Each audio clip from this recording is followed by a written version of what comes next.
స్కూల్లో 10 girls sick అయ్యారు. వాళ్ళు జస్ట్ అడ్మిట్ చేసాము. బేసిక్ సిమ్టమ్స్ ఉన్నాయి, ఫీవర్ అండ్ కోల్డ్. ట్రీట్మెంట్ చేసి making sure that all possible care is extended to them. అన్ని రకాలుగా వాళ్ళకి సపోర్ట్ అండ్ కేర్ మేము ప్రొవైడ్ చేస్తున్నాము. సో ఈ సందర్భంలో మీకు కూడా రిక్వెస్ట్ చేశాను, they are all girls and they are staying far away from parents. So వాళ్ళ ఫొటోస్, వీడియోస్ కొంచెం ప్రైవసీ, వాళ్ళ ప్రైవసీ రెస్పెక్ట్ చేయండి. If you want to convey the news, నేను చెప్తున్నా ఇది మీరు you can market us.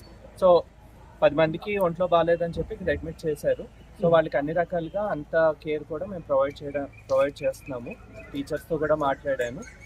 Source ఏంటన్నది still investigation is going on. Nothing serious as of now, only fever and cold ఉంది.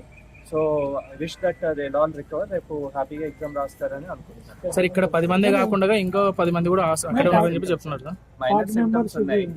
So అది దే ఆల్ స్టే టుగెదర్ అండి, హాస్టల్స్లో ఉంటారు. సో ఒకరికి వస్తే యూజువల్లీ ఏంటంటే కొంచెం వైరల్ ఫీవర్స్ లాంటివి ఫాస్ట్గా స్ప్రెడ్ అవుతుంటాయి హాస్టల్స్లోని.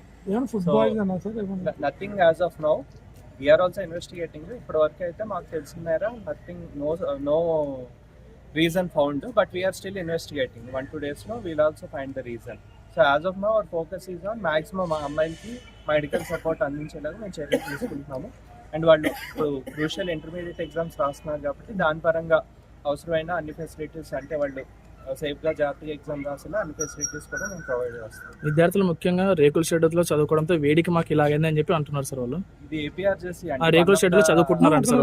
రేకుల షెడ్లో చదువుకుంటున్నారు సార్. ఈ వేడికి ఇబ్బంది కలిగింది. అదే అంటాను కదా, reasons and all will further investigate. Right now మా ఫోకస్ ఏంటంటే వాళ్ళు ఎగ్జామ్, ఇప్పుడు ఇంక 2 ఎగ్జామ్, సెకండ్ ఇయర్ వాళ్ళకి ఒక ఎగ్జామ్ ఉంది, ఫస్ట్ ఇయర్ వాళ్ళకి కూడా రేపు లాస్ట్ ఎగ్జామ్ ఉంది. ముందు పిల్లలు ఎగ్జామ్ సేఫ్గా రాసి వాళ్ళు ఇమీడియట్ థింగ్ మీద మేము కాన్సన్ట్రేట్ చేస్తాము. And rest of the reasons కూడా మేము వదిలిపెట్టాము. విల్ బి ఫైండింగ్ ద, అంటే ఇన్వెస్టిగేట్ చేసి మేము కారణం ఏంటో ఖచ్చితంగా కనుక్కుంటాం. But as of now our focus is on వాళ్ళకి ట్రీట్మెంట్ ప్రాపర్గా అందుతుందా లేదా, సెకండ్ వాళ్ళు రేపు ఎగ్జామ్ రాసేలాగా అన్ని చర్యలు మేము తీసుకుంటాం. సో వన్ మోర్ రిక్వెస్ట్ ఏంటంటే,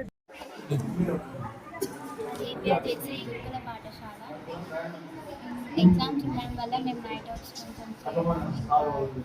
కొంచెం ఉండడం ఎక్కువ, గవర్నమెంట్ కొంచెం వేడి ఎక్కువ ఉంటుంది. ఇలా నైట్ అవుట్ సీట్స్ వెళ్ళకుండా ఆల్రెడీ వేడి ఎక్కువ ఉండడంతో మేము కొంచెం నీరసం వచ్చి పడిపోయాం. కొంచెం ఫీవరిష్గా ఉండేసరికి మమ్మల్ని హాస్పిటల్కి తీసుకొచ్చారు, అడ్మిట్ చేశారు. ఇక్కడ బాగా చూసుకుంటున్నారు.